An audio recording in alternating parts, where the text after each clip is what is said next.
In the world of global automotive giants, mergers and acquisitions have long been seen as a way to create stronger, more competitive companies.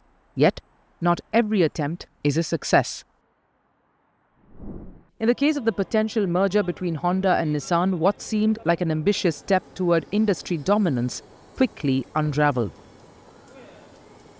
This proposed $60 billion merger promised to reshape the future of the automobile industry, merging Japan's most iconic manufacturers. But in the end, it came crashing down. So why did the deal collapse? Are there new players involved in acquiring Nissan, which has been struggling in recent months? And what's the future ahead for the Japanese and the global automobile industry? Let's dive deep and explore.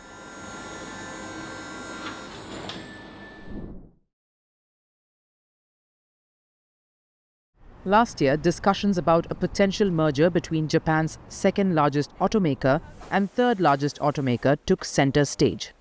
These discussions have been underway since March 2024, with Mitsubishi Motors, in which Nissan is a top shareholder, also considering joining the merger. With the automotive industry undergoing rapid transformation due to the rise of electric vehicles, autonomous driving technology, and global competition, a merger seemed like the logical step. 中国勢の台頭、それから新興勢力含めてですね、だいぶその自動車の構図が今変わりつつあるということで、それは何を意味するかというと、その自動車モビリティというですね、観点でその価値そのものが変わっていくというふうに考えています。今の新興勢力も含めてですね、戦う我々の力をですね、多分2030年断面ぐらいには我々自身が持っていないとですね、とても勝負にならないということがもともと今回の話のスタートになりますと。最終的にはやはりその今一度世界をリードしたいというふうに思っておりますので、その中の今日はその一歩目の検討というふうに理解していただければいいと思います。Combined, Honda and Nissan would have been worth $60 billion. They would have created a global powerhouse capable of competing with industry titans like Toyota, Volkswagen, Tesla, and Chinese automaker BYD. They would have made a combined sales of 30 trillion won or $191 billion, making them a major force in the automotive sector. On paper, it made sense. The merger could have helped Honda and Nissan pool their resources, reduce costs, and accelerate their push into the electric vehicle market. But soon it became clear that the deal would fall apart.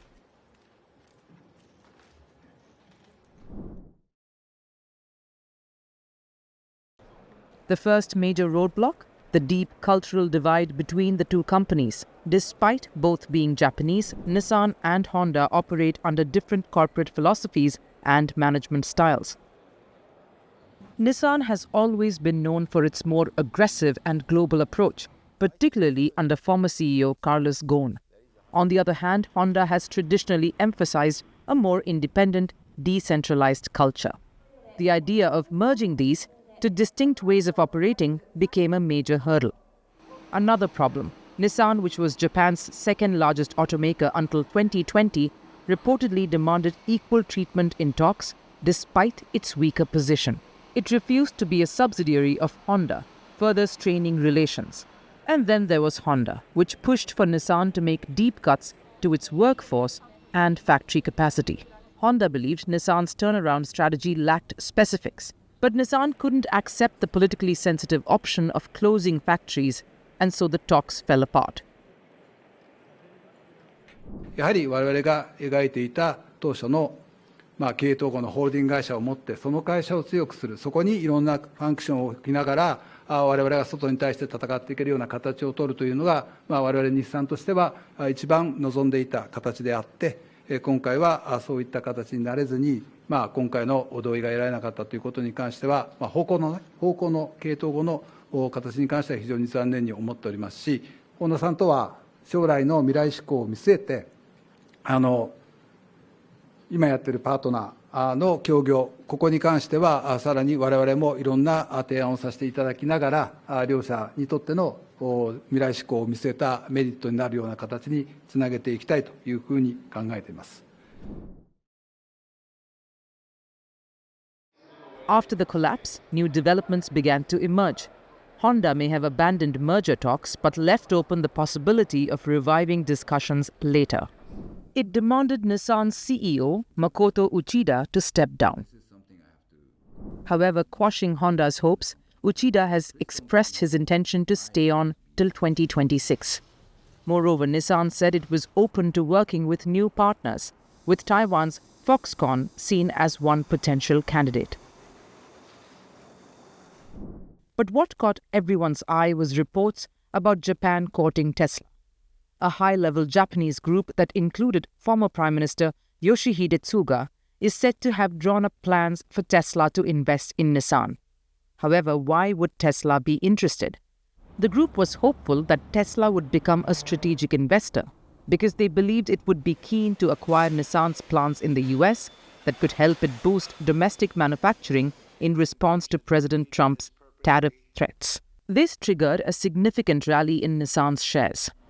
Investors saw Tesla's potential investment as a game changer for Nissan, a way for the company to leverage Tesla's leading technology while positioning Japan as a global leader in electric vehicles. However, reports suggest Tesla's CEO Musk appeared to downplay this. Posting on social media platform X tagging a news report, he said that Tesla's factory was the product, in a way indicating that Tesla was for now not looking to acquire Nissan's US factories. Now, while Tesla has expressed interest in forming strategic partnerships, Musk has been clear that the EV maker remains focused on its own products and innovations.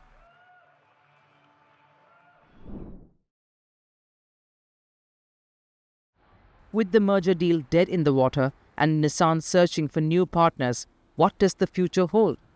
Will Honda's independence enable it to stay competitive in a rapidly evolving market? Or will Nissan find a new path to grow without a larger alliance?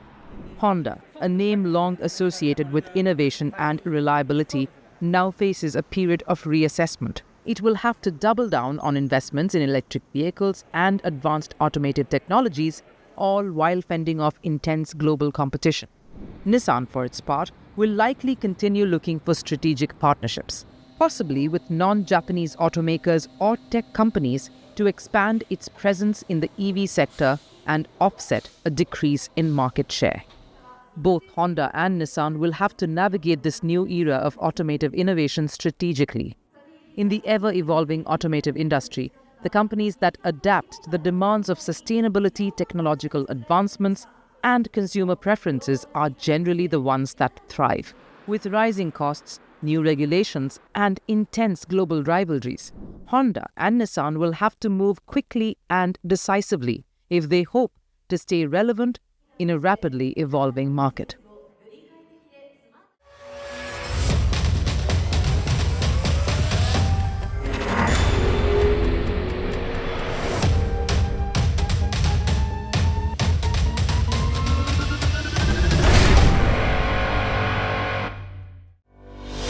Merci beaucoup. Hi, how are you? Very well, thank you. Thank you for being here. Namaste, Mr. President. Bharat ke logon ko meri namaste. How many people generally follow you in interviews? Typically, in a month, we have viewers up to 150 million. That's more than twice the population of France.